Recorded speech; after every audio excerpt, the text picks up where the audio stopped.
Superstar Rajesh Khanna को अपने बंगले आशीर्वाद से बहुत प्यार था। इस बंगले को उन्होंने राजेंद्र कुमार से 3.5 लाख रुपए में खरीदा था। इस बंगले से काका को इतना प्यार था कि इसे वह कभी भी बेचना नहीं चाहते थे। राजेश खन्ना की एक ख्वाहिश थी कि उनके जाने के बाद इस बंगले को म्यूजियम में तब्दील कर दिया जाए, लेकिन ऐसा हो न सका। राजेश खन्ना ने अपनी सक्सेस इस बंगले के साथ देखी। राजेश खन्ना की जिंदगी में कई बार खुशियों के मौके आए जब उन्होंने इस बंगले की 4 दीवारी में ही वह खुशियां सेलिब्रेट की। राजेश खन्ना की बारात भी इसी बंगले से निकली थी। राजेश खन्ना और डिम्पल कपाड़िया ने इस बंगले से ही अपना घर संसार शुरू किया।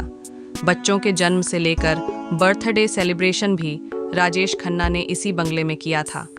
वहीं राजेश खन्ना की अंतिम यात्रा भी इसी बंगले से ही निकली थी। लेकिन फिर एक दिन आया जब राजेश खन्ना के सपनों के इस महल का सौदा हो गया। आनंद का आशीर्वाद 90 करोड़ में बेच दिया गया। मुंबई के उद्योगपति शशि शेट्टी ने 90 करोड़ रुपए में आशीर्वाद को खरीद लिया था। इस बारे में जब राजेश खन्ना की बेहद खास दोस्त अनीता आडवाणी को जानकारी हुई तो वह भी काफी हैरान थीं। उन्होंने तब बताया था कि इस बारे में उन्हें पब्लिक नोटिस के जरिए पता चला। तब अनीता आडवाणी ने कहा था, मुझे पब्लिक नोटिस के जरिए इस बारे में पता चला। मुझे सदमा लगा ये जानकर। लोग यहाँ तक आ गए हैं कि उनका नामो निशान मिटा देना चाहते हैं। बहुत दुख की बात है। बंगला बिकने की खबर से अनीता आडवाणी बेहद गुस्से में आ गई थीं। तब उन्होंने कहा था कि लॉ के हिसाब से चलें तो ऑलरेडी लिटिगेशन चल रहा है, तो कैसे कोई इसे खरीद रहा है और कैसे कोई इसे बेच रहा है। इसका मतलब कि आपको जुडिशरी की कोई रिस्पेक्ट ही नहीं है। अनीता आडवाणी ने उस वक्त कहा था कि किसी अनमोल चीज की कीमत लगाना भी बहुत शर्म की बात है।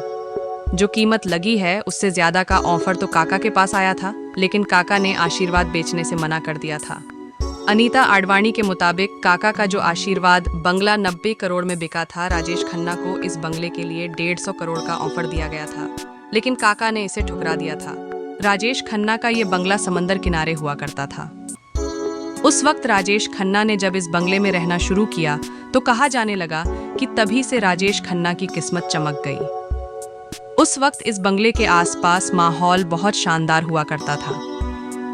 राजेश खन्ना के जन्मदिन पर हजारों फैंस काका की एक झलक पाने के लिए इस बंगले के आगे आकर खड़े हो जाया करते थे और राजेश खन्ना का घंटों इंतजार किया करते थे।